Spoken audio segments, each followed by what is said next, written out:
It's July 13th, 2023, and you're watching Ukraine in the Know, your daily source of information about everything Ukraine.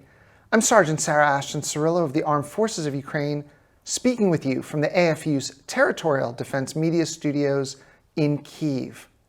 Our lead story today comes from Deputy Defense Minister Hanna Maylar, who announced that the Armed Forces of Ukraine have advanced around the southern flank of Bakhmut and are now entrenched near the enemy. Deputy Minister Maylar also took a moment to remind the world that the military is performing a variety of operations aimed at weakening the enemy before carrying out more forward-moving activities. She added that this is especially true in the south, where the ZSU has significantly undermined both the offensive and defensive capacity of the enemy. Due to the destruction of a large number of warehouses and ammunition depots, the number of enemy attacks on our defenders in this region has noticeably decreased. Land Force Headquarters updated the situation along the front lines. More than 90 settlements were attacked by Russian invaders along the entirety of the front, with 35 separate battles taking place around Kupiansk, Liman, Bakhmut, Avdiivka, and Marinka. In the areas of Melitopol and Berdyansk, the invaders are digging in to stop the advance of the ZSU. However, Ukrainian troops are still carrying out offensive actions. At this stage, the success of the counteroffensive is measured not only by the number of deoccupied territories, but also by the destruction of the enemy's military capabilities. This is important, yet mostly unseen work. Our advances in the south and around Bakhmut are all the more significant, as we are stopping ferocious efforts by the Russian invaders to move forward themselves. Although we're facing deficits in arms and troop counts, we are liberating Ukraine while suffering significantly fewer casualties than the enemy. This is the result of professional and careful planning of our military command and civilian leadership.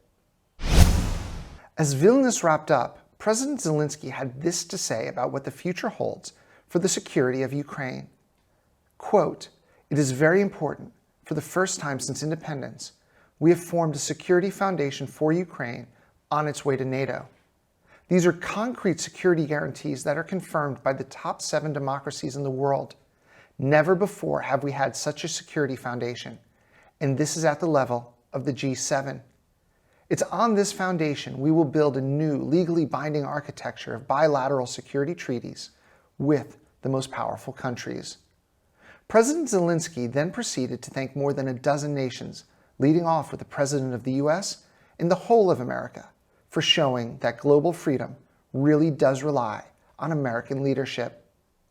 The summit as a whole showed the West is interested in the victory for the Ukrainian people and is not tired of supporting Ukraine. The ZSU will receive what is necessary from NATO in order to completely liberate the occupied territories. Ukraine is already engaging in the implementation of the necessary measures needed to fulfill the conditions of the organization before the next NATO summit in Washington. As the march towards the complete liberation of Ukraine and a return to the country's 1991 borders carry on, Ukrainian Minister of Defense Alexei Reznikov proposed a full modernization of the nation's military, saying, "Our mobilization system, recruitment centers, and former military enlistment offices are all remnants of the Soviet legacy. We need a fundamental overhaul and a different approach," he stated. The minister then proposed canceling conscription. "We must abolish conscription, establish a professional army, and simultaneously create a well-structured reserve registry for a full-scale war or invasion."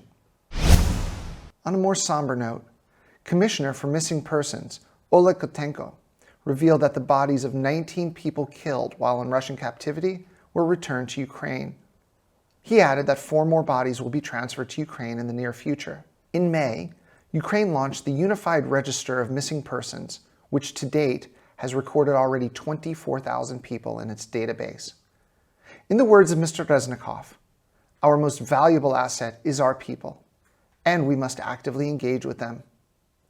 Let me take a moment to remind the world that Ukraine understands that each and every life has value. Slava Ukraini, and may God bless our troops.